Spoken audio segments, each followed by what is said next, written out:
tinggal banyak yang subhanallah salli ala sayyidina Muhammad zaman-zaman kita zaman jahiliah pula. Letung tak dia. Oh, letung. Saya boleh jumpa seorang yang 10 tahun dia tinggal sembahyang dia. Ada orang yang daripada balik sampai umur dia 20 tahun lebih tidak sembahyang. Duduk dalam keadaan Allahumma salli ala sayyidina Muhammad jauh daripada agama lah. Dia keadaan kadang-kadang ni kita dihidup dalam keadaan Allahumma salli ala sayyidina Muhammad jauh daripada suasana beragama.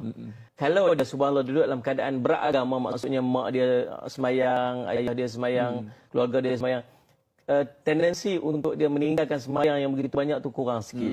Tapi kalau keluarga dia macam tu, mungkin keadaannya boleh jadi macam tu. Kebarangkalian tu jadi macam tu. Kalau dia tinggal pun, kalau mak ayah dia semayang, mungkin dia tinggal sekejap, kemudian dia semayang macam tu. Ataupun dia pergi musafir nanti, ataupun dia pergi bekerja di tempat lain, dia mula-mula meninggalkan semayang. Maka ramai orang subhanallah dalam keadaan kejahilan dia, dalam keadaan dia jauh pada agama, dia meninggalkan sembahyang. Dan alhamdulillah syukur pada Allah, Allah beri hidayah dan taufik kepada dia, dan Allah masukkan dalam hati dia rasa untuk dia bertaubat atas kesilapan-kesilapan, dan antara kesilapan yang terbesar yang dilakukan dalam kehidupan dia adalah meninggalkan sembahyang. Sembahyang ni tapak tuan-tuan asas, dan sebab tu mak ayah kita dulu antara benda dia kata, kamu nak pergi kerja mana pergilah. Cuma satu je mak nak pesan, jangan tinggal sembahyang. Mak kita pesan macam tu. Sallallahu alaihi wasallam. Biasa mak ayah kita akan pesan macam tu. Sebab apa? Sebab dia tahu sembahyang ni tapak dia. Kalau orang yang sembahyang ni macam mana keadaan dia pun dia terlalai sikit, nanti dia akan dia tahu untuk patah balik. Dia pandai untuk patah balik. Sebab apa? Sebab dia ada tapak dia itu sembahyang. Tapi kalau dia tak jaga sembahyang ni, Allah Rabbi, tuan-tuan sekalian, saya nak tengok anak-anak kita, pesan anak kita. Sebab apa tuan-tuan? Allahumma salli ala sayyidina Muhammad ni, kita duduk ni macam sekarang ni subuh masuk lambat sangat tuan-tuan. 6:18 salli ala Muhammad baru nak masuk subuh. Kelang kabut kita. Oh salli ala Muhammad nak masuk studio.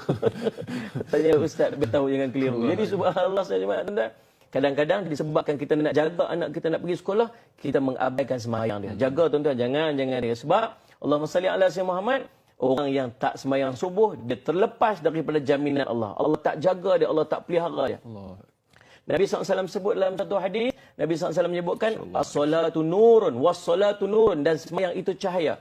Cahaya macam mana? Tuan-tuan boleh bayang tak kalau kita berjalan dalam keadaan gelap, misalnya lampu tak ada, lampu kereta tak ada, lampu motor tak ada, lampu jalan tak ada, cahaya bulan tak ada, apa jadi? Kita bercenderung untuk jatuh dalam lubang, kita akan cedera sebagainya. Tapi kalau ada satu cahaya menyuluh kita, kita akan selamat sampai ke destinasi kita. Demikian Nabi SAW menggambarkan sembahyang itu cahaya yang membimbing kehidupan manusia. Kita punya banyak option dalam hidup, yang nak buat macam ni, nak buat macam ni. Hari ni nak pakai baju apa ni? Tak apalah, dai dia ada baju macam ni je baju. Okay. Ni kita nak pakai baju mana? Nak pakai baju biru, nak pakai baju ni, pakai apa? Subhanallah. Pilihan-pilihan dalam kehidupan kita itu subhanallah, dan semua pilihan itu dalam bimbingan Allah. Kalau orang tu sembahyang, kalau orang tu tak sembahyang, Allah lepaskan dia. Allah keluarkan dia dari jaminan. Maka tuan-tuan, apa yang perlu kita buat? Sallallahu alaihi wasallam, kita kena qadha balik sembahyang yang kita buat. Lalu subhanallah, sallallahu alaihi Muhammad, bila kita qadha tuan-tuan, banyak sangat sembahyang yang telah kita tinggalkan. Apa yang perlu kita lakukan?